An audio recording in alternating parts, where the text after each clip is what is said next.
I'm gonna call the meeting to order. Let's see.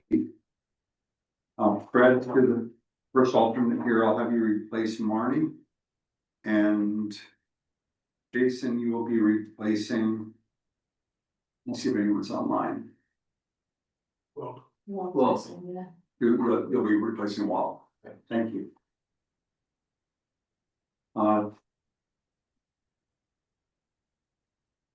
John, any additions or changes to the agenda? I have no changes. Okay, so the meeting minutes of October 14th, 2025. Read them. I see nothing to correct. Any corrections? No.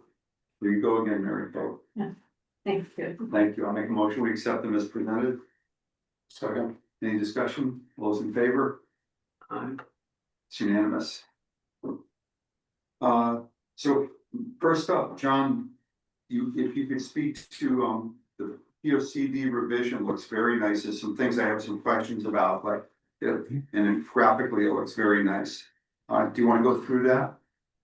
Sure, I'll go through it briefly. So again, we had a little bit of a housing discussion last time. I think the housing discussion was a little bit truncated because we were still in the midst of Roses Bridge Road and Route 6 public hearings at that time. So this got a little bit of a short shrift because of the timing. But the housing discussion is something we've been having for a while now, particularly with the drafting of the Affordable Housing Plan a couple of years ago and a lot of the regulatory changes we've been making. So not much in here, I think, should be particularly surprising. We sort of went through, and I hopefully this is on screen, but you guys have your packets. This is the draft housing chapter. There's a couple of formatting things, like this graphic is sort of right in the middle of the text. We're going to move it around. But we do just sort of an overview of Columbia's current housing situation, which is obviously very heavily skewed towards single family detached owner occupancy, relatively large numbers of bedrooms. So the bedroom counts you can see is heavily skewed to 2, 3, 4 bedrooms. We have very few small houses and very few apartments.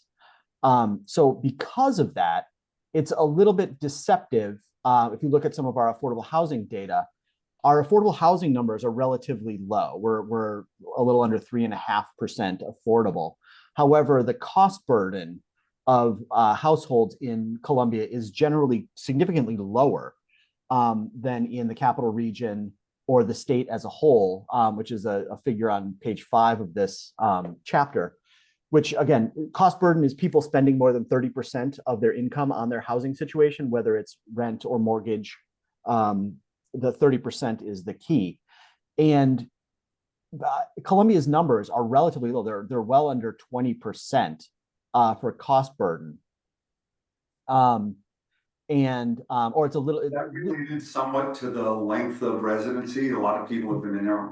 Exactly, and it's strongly linked to an ownership situation, that owners tend to be more financially stable and less cost burden than renters, and frankly, Columbia just doesn't have a lot of renters, so those numbers are just sort of naturally a little bit lower.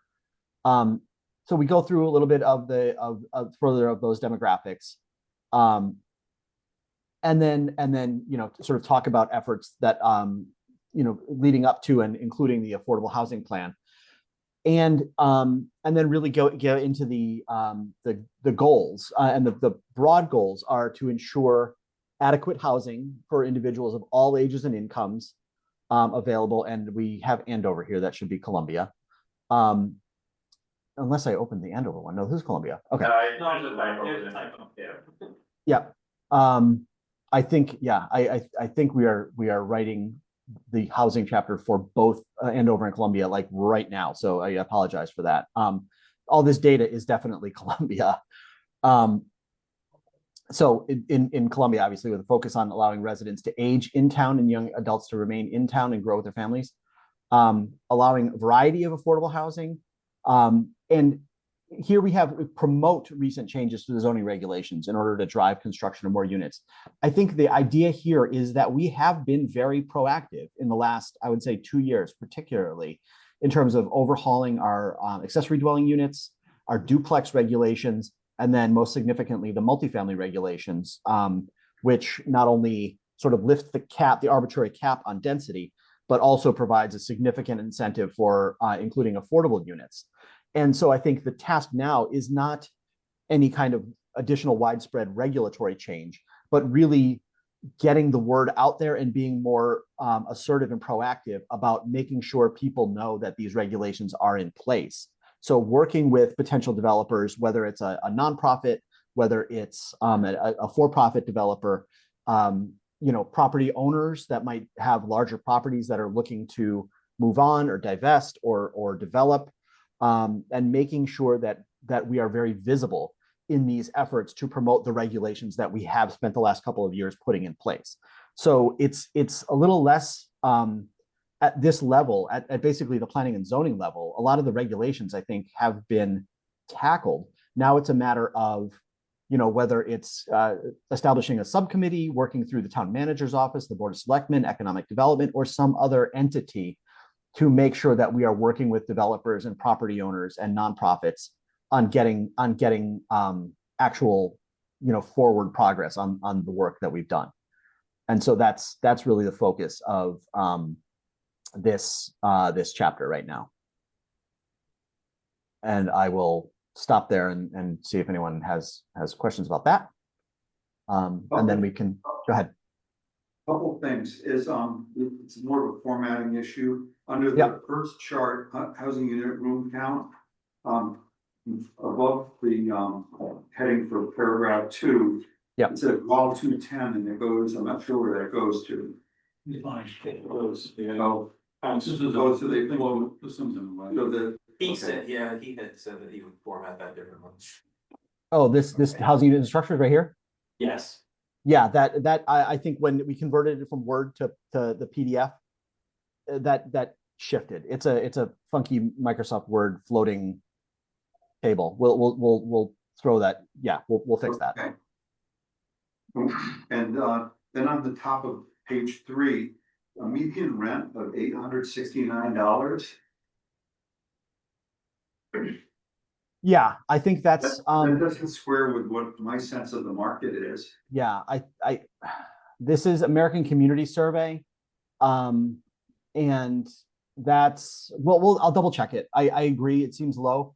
I suspect this has to do with small sample size and the fact that we have rents like Dartmouth Village. I think Dartmouth Village makes up a not insignificant demographic or percentage of the total rental economy in Columbia. So those are going to be extremely low. But yeah, we'll take another look at that. It would be interesting to know what percentage of the total rental market that the subsidized over 50 to 55 market was. I don't know, maybe we would want. It's gonna be Dartmouth Village impacting that. Yeah, that's really the only That's not even the source of that information. Okay, 24 units there. yeah. Yeah. But yeah, we'll revisit that to double check. I just want to see if anyone from the public has some questions or comments from anyone on the commission. Don't want to let anyone weigh in. I'm just curious as to on total bedroom count, what are 0 bedrooms? Would be a studio. Studios, okay. Yeah. John, Yes, sir. in 2000, in the POCD of 2016, it noted that there were 2,168 housing units. Uh-huh. I don't know if you want to note that in comparison to what is existing now.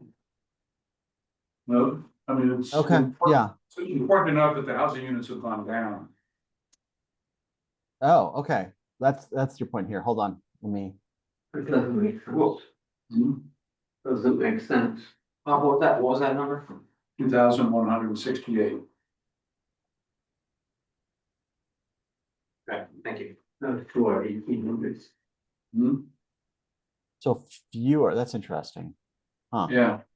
I mean, you may want to look into that. That was Okay. based on the 2010 census. yeah. Huh. Interesting. Okay, well, we'll double check that number. Overall, it reads really well and it's formatted. Once we're done, it'll be formatted, so it's easy to read, I would think. Yeah, I have a quick question, and forgive me for maybe not understanding. So on page 9, under actions. I'm unfamiliar with the acronym CDBG. okay, yeah, that's community community development block grant, Okay. which is a category of grant that's made available through HUD, the Housing and Urban Development, that can be Okay. used for housing rehab, energy efficiency, lead removal, and sort of and low income housing upgrades. But You we may can, want to spell that out. yeah, we John. can spell that out. Sure. That was on page 9, you said?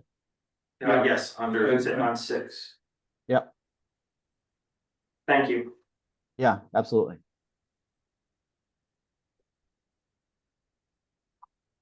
Okay. So if there are no other comments there, and again, you'll get another crack at this. But if there are other comments or questions or edits, please do let me know. So this evening, the idea was to have a little bit of a conversation about economic development. And Before we move on from oh yeah, sorry. this part of the POCD, I just wanted to open up any comments from the audience. Hi, I'm Rhonda Kincaid. I live on Basket Shop Road. I'm also with Coalition on Diversity and Equity. And I just wanted to say that this really is a very meaty section.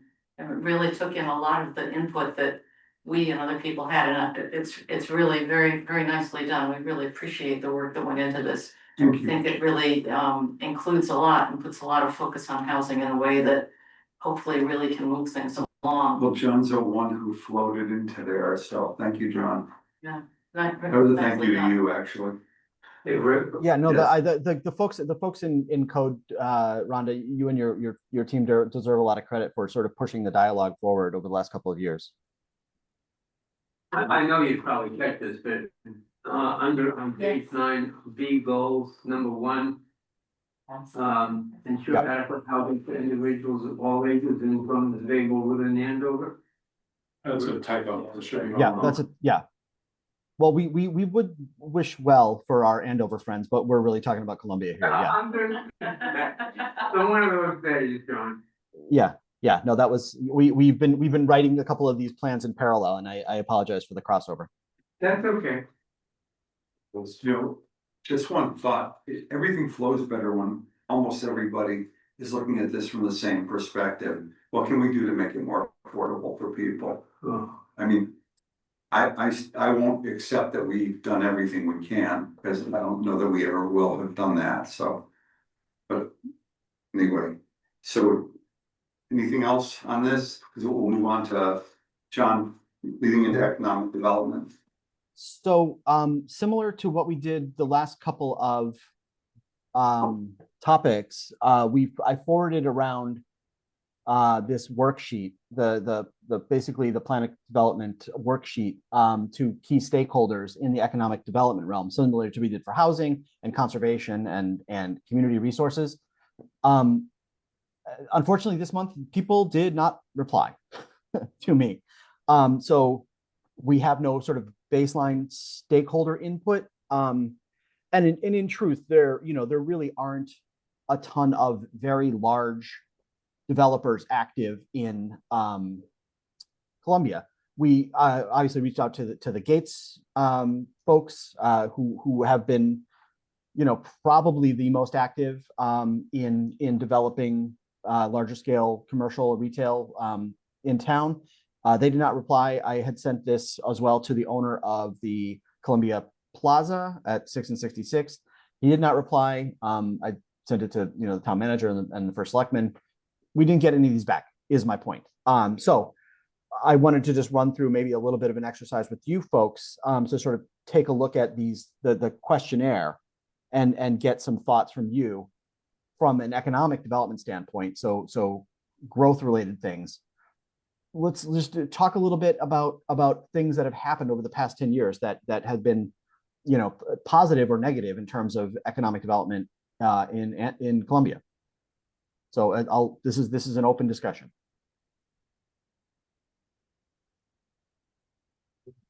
Guys have done anything about economic development.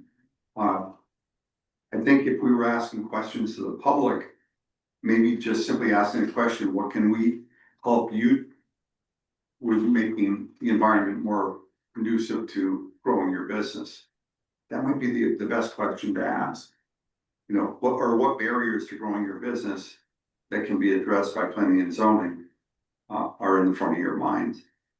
Okay. Yeah, And so John, I think what you first put on, I mean, as far as events or wins, I mean, we did address several of the regulations around businesses specifically and make them a little bit more friendly. But And also, I wanna add this, I think you addressed a bunch of regulations within ag. Because we have a growing, well, I don't know if we have growing, I don't know how I'm gonna say that, but Healthy. there's a healthy ag business in Columbia, and I know of at least 3 businesses that have moved in within the last 10 years that are ag businesses. So I mean, I'm kind of thanking P&Z for going through some of those ag regulations to help.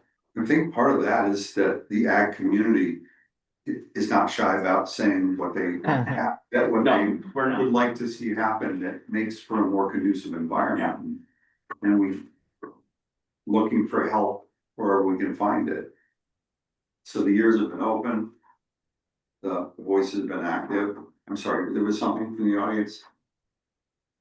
Sorry, just checking with a couple of folks, see if they had any input they want to provide. I think, definitely, conservation agriculture wants to have a little bit of input in this section. We didn't have our September meeting because everyone was out of town. Our next one isn't until 2 or 3 weeks from now, I think. So we're gonna try and get something together quickly to feed into this section. We know the big agriculture section's still coming down the road, but in terms of, there are a couple of features that I think we may overlook when you consider we have Mono Pond and Zegda Farm, and they can potentially contribute to economic development from a tourism standpoint, I think. And that they can potentially spawn businesses related to that.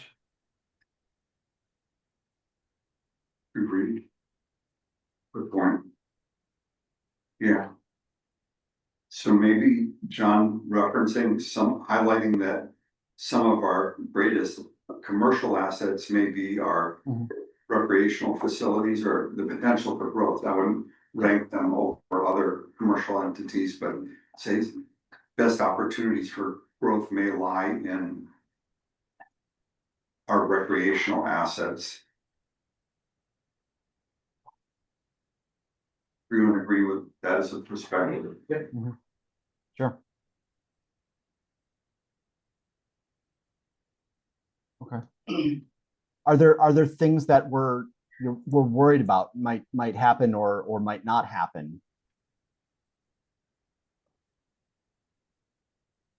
I have a thought, maybe, I don't know where this would come from, maybe we could allocate some money to promote some of the, and I'm thinking of the name is escaping me, the restaurant that's closed, that's in the back, behind the Chinese.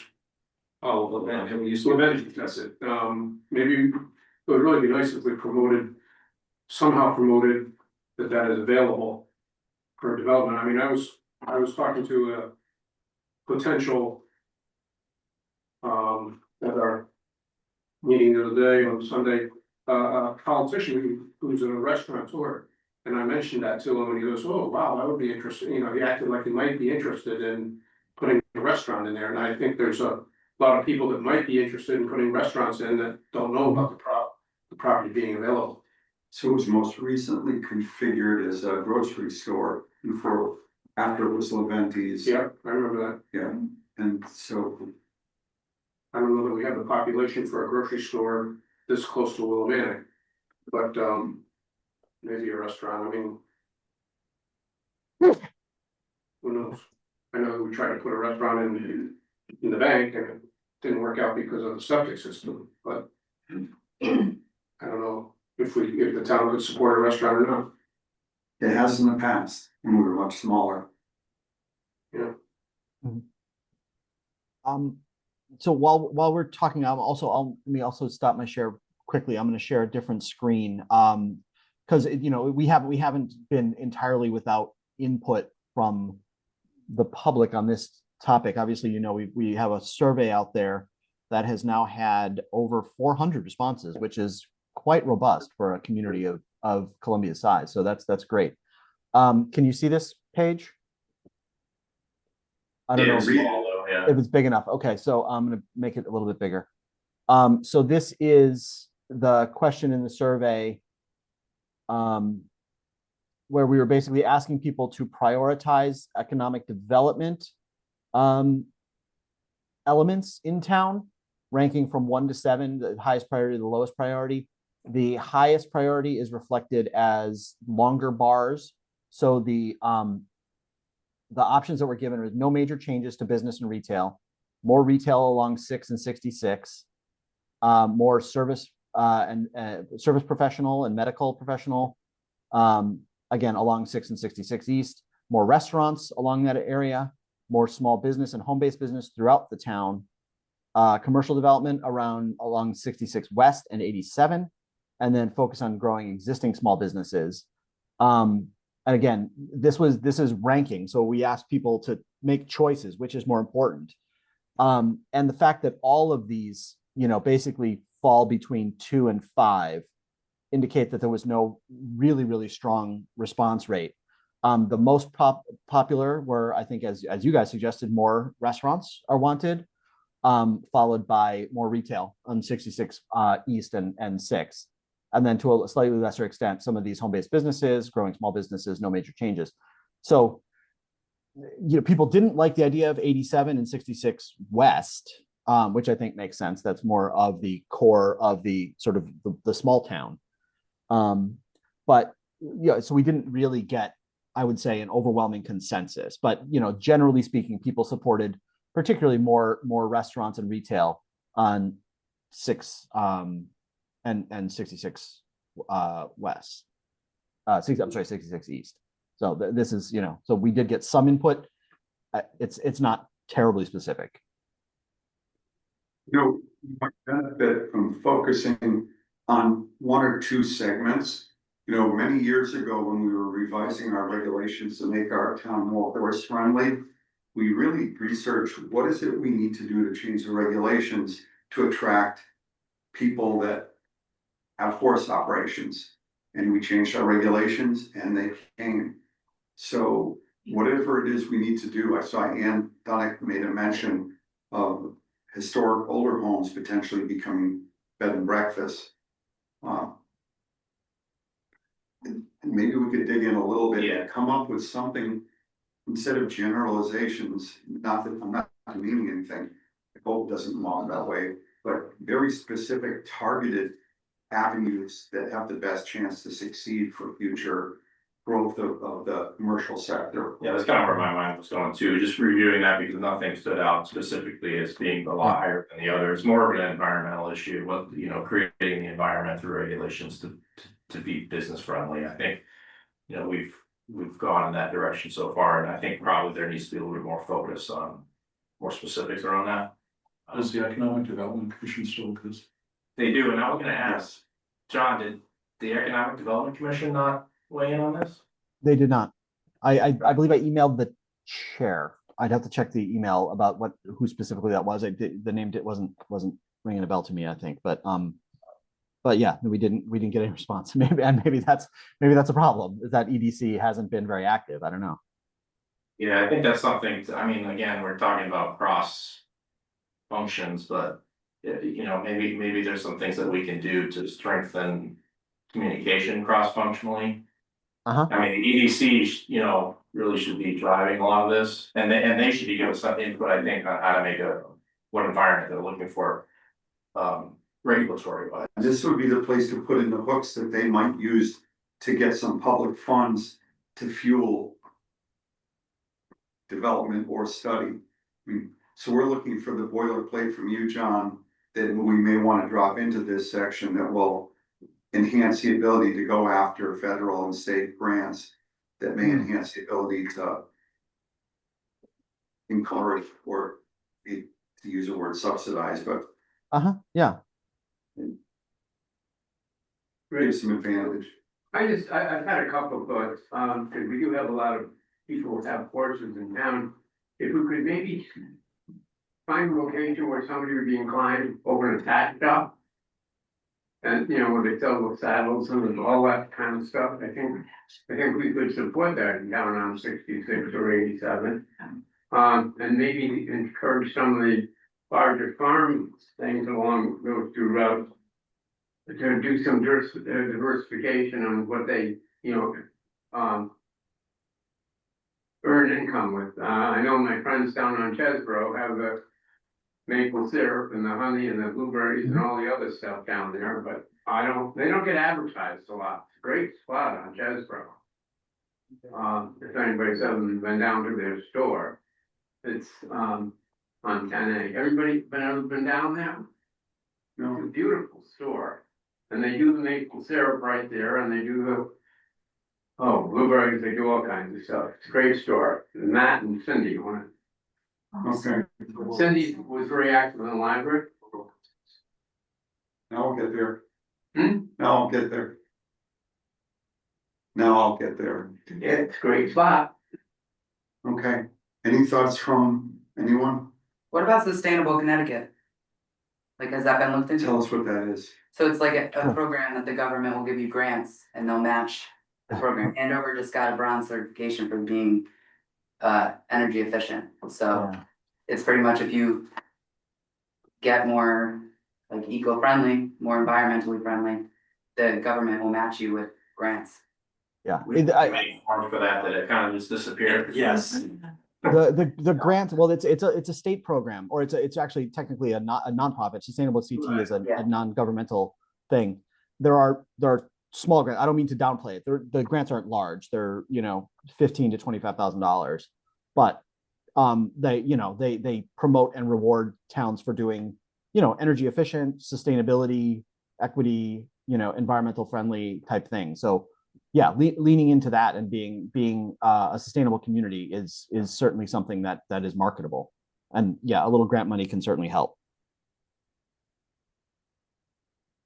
So is that for if a business wants to move in town and build a building, if they make it energy efficient, they get a grant? Is that what it's for? It's more for, I think, the town just showing that you're going green, because I know like there's plans, I know someone on the committee, and there's plans that by 2030, it's gonna be all electric buses.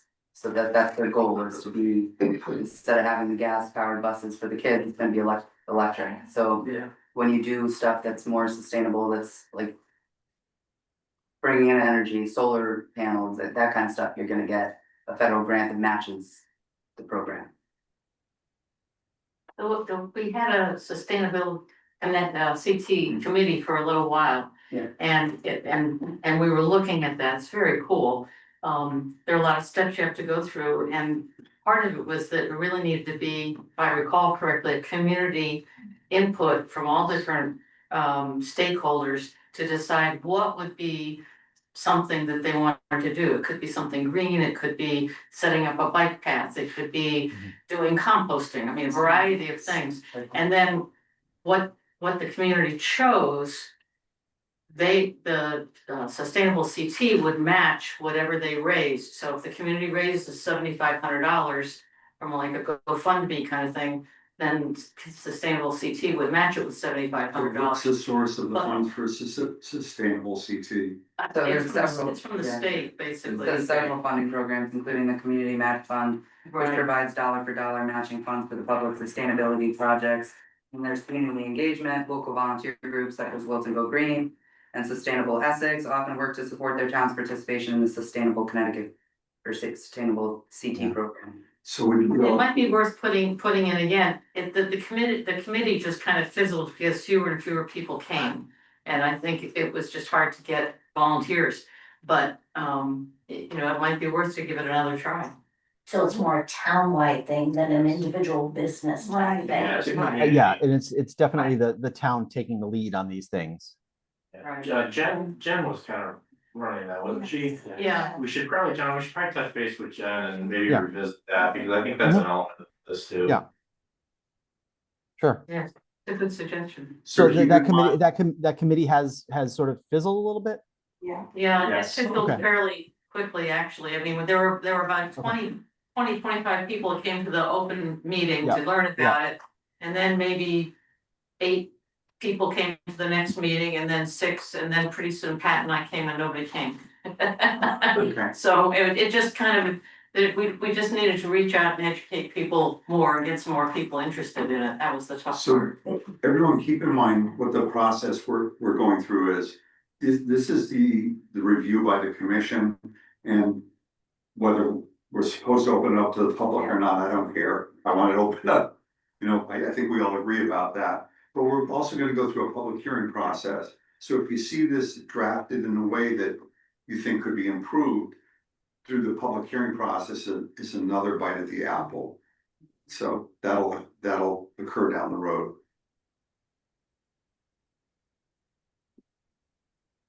This is helpful, thank you. This is a pretty robust discussion already. I jumped right past concerns for the next decade and into a lot of these hopes, which I think is a good place to place our focus. But are there other things that we should be thinking about? John, let me ask you a question, just from your experience with working with other towns when we talk about economic development specifically, like, are there any towns that are in a similar situation that have really done it well? Has it been regulatory? Has it been like, what has the communication been to try to get businesses in? I mean, is there an example to look at? Now you're going. Yeah. Yeah, it really, and I mean, in a lot of ways, towns are pretty similar to each other, and particularly rural towns, looking at housing things. Economic development is a little bit different and has so much to do with our geography, right? Things that the meeting I just jumped from was the town of Willington Economic Development Commission. And in Willington, if you know, has 2, almost 3 exits on I-84, and they have a railway corridor, a freight railway corridor going through town. And so they have these geographic advantages that Columbia really can't dream of, having interstate exits, right? And this is even a challenge when I was working with the town of Hebron versus the town of Marlborough. Marlborough has what, 2 exits on Route 2, a limited access highway with some major traffic counts. And Hebron had been chasing the Big Y and the Hartford Healthcare medical complex that ended up in Marlborough for decades. But they ended up in Marlborough because they had the traffic count off the highway. So all of which is to say is in many ways geography is destiny. I think, and so there's things we can't and won't really be able to change. We're not having an interstate come through Columbia anymore since the death of the Route 6 vision. But it's about leveraging those things you've got and having expectations, of a reasonable size. And I think you folks are putting your finger on sort of the big things. Like, we've got Route 6, we've got 66 East. There is a significant amount of traffic there. We should be able to look at, more restaurants, more retail, more service factors. Yeah. And I think a good exercise to do, and CEDIS, which is the Connecticut Economic Development Association, which is basically municipal economic development officials and some state folks also, put together a pretty good sort of self-audit of your economic development procedures. Like, do we have an active economic development commission? kinda, sorta. Do we have a good economic development website where we list, you know, key things that you need to know about our zoning regulations or our developable land? Do we work regularly with commercial real estate brokers to look, you know, to make sure that people who are looking for property in town know that there are these things? So there's, you know, 25 sort of self-assessment things that we could do. And I think Columbia probably hasn't done that. That's something we should probably do. But local economic development is really a challenge because, you know, it's, I don't know, somewhere between 75% and 90% market forces. Like, you know, you're not going to conjure something that the market wouldn't buy into. You can stop things. And so, you know, maybe the key is, you know, managing your expectations and targeting those things that you can, you know, put your thumb on the scale for. So, I don't know. I don't know if that's a great answer for you, Justin, but it's a lot of words anyway. So maybe the big question we can ask is, what barriers do we have to economic development? I agree with that, yeah. Just that, and keep that in the forefront of our minds and potentially address it in the POCD. You know, because Rick, we sometimes say that we're limited because we have a number of single family homes along, particularly Route 6 that are, you know, 40, 50, 60 years old. You know, if a large developer came in, I know when they were doing it, well, they stopped doing it, but down on Route 2 in Stonington where the casino was going to do stuff, they just bought up all the houses. It was a small part of their package to put the, you know, the thing together, and they bought like 8 of them. And then they had the land. So how much is it gonna cost them? A lot more now. Well, yeah, it is, but you know, when you think of a larger structure or building or retail outlet going in or something, you know, 300, let's say 300,000 right now, 2.5 million, that's a drop in the bucket for the project. Just is. That hasn't been a drop in the bucket historically in Columbia though. But it's on Route 6, I mean, that's our main artery, when you think about it. That I think has the most potential down the line. That's my one man's opinion. Okay. We're listening. Yeah, it's always been a question of where. Where. And to a certain extent, something that a town like Columbia could look to. And again, you know, right now, without looking at the numbers, I'm guessing, you know, 85% of our grand list comes from residences. That's, you know, that's not necessarily ideal, but if that's what the market is giving us, it's, you know, not a terrible idea to lean into that a little bit and to reframe the discussion around housing as an economic driver, right? So if we are able to work with some developers and you know, create combinations of maybe some high-end housing and a lot of, you know, affordable housing, multifamily, we're not only growing the market of Columbia, but, you know, all those residences and particularly, you know, sort of senior downsizing housing and you know, early, you know, beginner housing, apartments and things like that are both strong economic drivers. Like those are very cash positive land uses from a taxation standpoint. So, you know, housing is an economic driver, and that's something that we shouldn't sort of poo-poo.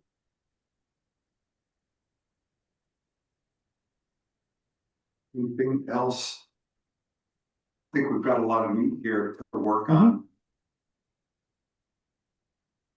So will there be another round of reaching out to folks like economic development and local businesses to see if we get more input, or is it kind of like lost cause? Yeah, no. So, well, we'll try again. So we'll spend the next couple of weeks, you know, developing a draft economic development chapter, and we'll circulate it obviously to this commission, but we'll also circulate it to those same stakeholders. And you know, a lot of times someone isn't going to respond to a blank page and that says, give us your ideas. But if they look at a draft that has some, you know, recommendations, it's something that they can respond to and say, hey, oh yeah, this gives me an idea, or no, you really shouldn't do that. So we'll circulate the draft amongst the same group of stakeholders. Maybe you don't need to get to a draft stage, maybe sharing the questionnaire with the answers that we dropped in tonight might be a Oh, sure. catalyst. Sure, I can do that. Sure, More sure. simple, you know, 'cause they may object, there might be some objections to some of the things that are line items, and I'd encourage any input, especially Yeah. objections. That's a fine idea. I'll send this out tomorrow. Some of these vacant commercial properties that we have in town, is it possible to reach out to the landlord and see why he can't fill them? Is there not enough interest? Can they not come to an agreement for the type of business going in? Is there any common barrier they're trying to see with renters coming in? So then that could give us an idea of what they're facing in terms of trying to get people to choose Columbia versus neighboring towns. I think it would be easy to come up with a list of vacant properties, there aren't that many. Yeah, I was gonna say, do we even know the percentage of it? I mean, that would be interesting in and of itself, like if commercial properties, how many are vacant? Because just that plaza where there's the restaurant slash supermarket, he has a lot of vacancies in there as well. Yeah. Yeah, the bank. So. Yeah, no, I've had a number of conversations with him. Interest coming in and they just can't make an agreement? Are they just turning people away? Yeah. Are they getting, nobody's soliciting them? Unreasonable landlords. Yeah. Right? I think that's what it is with that one, because I know somebody was in there for a little bit of Z-Best, you know, and they were in there for a short amount of time, but the amount of customers that they got as opposed to like the business that they got, it wasn't, Leventis used to be something because it was a family owned, and I knew that family, they moved back to Greece and then they came back, so but they didn't want to keep on with the restaurant, so it already had the name, and I think that somebody going in there just wasn't ready for that, and I think the landlord just doesn't want to. He's had that vacant for years and years. I mean, even when. Yeah, but the daughter's running it now. He's much more aggressive. The dad's out of the picture. Okay, yeah, because I know for a while he wasn't trying to get Yeah. anybody in those spaces. It was So. all about him. Ask ourselves, Fred, to your suggestion, is this something that we would ask as part of the POCD or really the Economic Development Commission? Probably economic development. Yeah, I would make a strong recommendation to them to follow this path, because they could probably come up on a sheet of letter paper, the vacant properties in town that are commercial in focus, and you know, maybe we can communicate with those owners saying, what can we do to help you? Right. At Shemshek, Cherry Valley Road. There's also, a vacant, it was a motorcycle shop on Route 6, D6. Yeah. I never know which it is anymore. It's motorcycles and snowmobiles. Yeah, that's it's vacant. It looks like the restaurant that was the Lighthouse has some activity. I don't know if you know if it's. It's a club. Yeah. It's a motorcycle. Club, right. Yeah. Where they meet. Oh, yeah, motorcycle game. Red. Yeah, Red Devils. And Rick, I'm wondering if you're thinking of the grocery store that was next to Leventis, but not Leventis. And that was also in my mind. Yeah, but you know, she's done the sign, she put a new sign up. She paved the whole parking lot, so I mean, she's trying to spend some money there. That plaza. It's a nice plaza, and even the building, I mean, even the Leventis restaurant, you said that you got somebody that wants to go in there as a restaurant, I think they could do good, it's just not it's not a place for a 5-star restaurant, it's a place for like a good restaurant that's like homey, you know what I mean, for community. Yeah, That would be great. right? You know, I wanna go check it out. Hold on, everybody, let's get on the scene. What? You wanna open it? Yes. Okay. Alright, well, restaurant. I think we've gotten a lot of really good ideas that we should feed to an Economic Development Commission. You know, and John, maybe a side list that if they're not quite down the avenue of what we might include in the POCD, the brainstorming is helpful, you know, and if it takes us to help the brainstorming to catalyze an economic development. Yeah, committee, sure. so be it. Okay. Yeah, Okay. we'll do. I'll do a little direct outreach. Anything else anyone wants to bring up?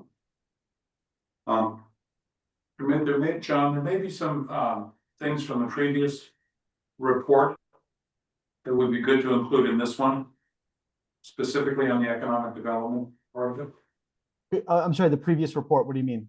The previous POCD. Oh, yeah, sure. Right, no, Take a and look at we that, because definitely, we there's- definitely use that as source material, but I just wanted, Well, yeah. only this- because if there's a potential developer coming into town, they may get a copy of this thing. Yeah, And if it identifies, in this Mhm. particular, in the one that was done in 2016, it talks about the manufacturing zone, commercial zone, that type of thing. Talks about how many properties there are. There just might be something in there that will help encourage development, is what I'm thinking. okay, Okay, I'm okay, gonna move thank this you. on. Thank you. Next up, item 6, new business, the 2026 meeting schedule. It's in your packet about halfway through. We have to vote to approve this meeting schedule for next year. I make a motion that we approve the schedule for next year. I'll say. Any discussion? All those in favor? It's unanimous. Thank you. John, anything under communication or reports? We did have the newsletter that was handed out to us. Yeah, that's the Connecticut Federation of Planning and Zoning Commissions. Yeah, that's, yeah, it's basically, it's just a newsletter from a land use attorney with some recent case law. But it's occasionally interesting. I'll read it. Anything open discussion from the commission? Anything from anyone? Anything from audience? Thank you. No executive session. I'll make a motion, we adjourn. Second. All those in favor? That's unanimous. Thank you. Amen.